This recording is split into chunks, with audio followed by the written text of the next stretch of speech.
સુરેન્દ્રનગર જિલ્લાના દોડિયા બાવત્રી પાસે આવેલા પુલને લઈને ફરી વિવાદ ઉભો થયો છે। આપના નેતા રમેશ મેરે તંત્ર અને નેશનલ હાઈવે ઓથોરિટી પર બેદરકારીના આક્ષેપ કર્યા છે। તેમનો દાવો છે કે પુલ પાસે નિયમ વિરુદ્ધ ટૂંકું ડાયવર્ઝન બનાવાયું છે।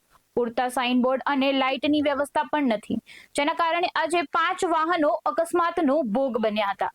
સદનસીબે જાનહાનિ થઈ નથી।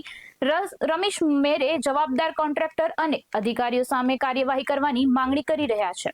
સાથે જ ચેતવણી આપી છે કે યોગ્ય વ્યવસ્થા નહીં થાય તો ગ્રામજનો સાથે આંદોલન કરાવવામાં આવશે। નમસ્કાર, હું રમેશ મેર, ડોળિયા ગામનો એક જાગૃત નાગરિક।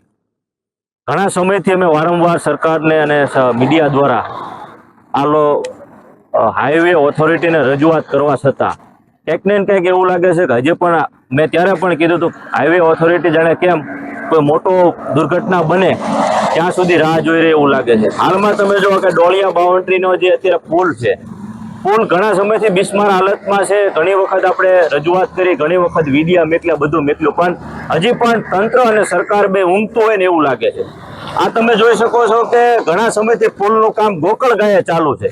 એના કારણે હાલમાં અહીંયા જે ડાયવર્ઝન આપવાનું હોય એનું જે ડિસ્ટન્સ હોવું જોઈએ, એની જગ્યાએ જેવો રોડ ચાલુ થાય, પુલ ચાલુ થાય, ત્યાં બરોબર એમને બોર્ડ મૂક્યા છે, જેના કારણે વાહન ચાલકોને રાતે દેખાય નહીં, અને દેખાણું નહીં એટલા માટે આજે ટ્રિપલ અકસ્માત થયો। એક સાથે 5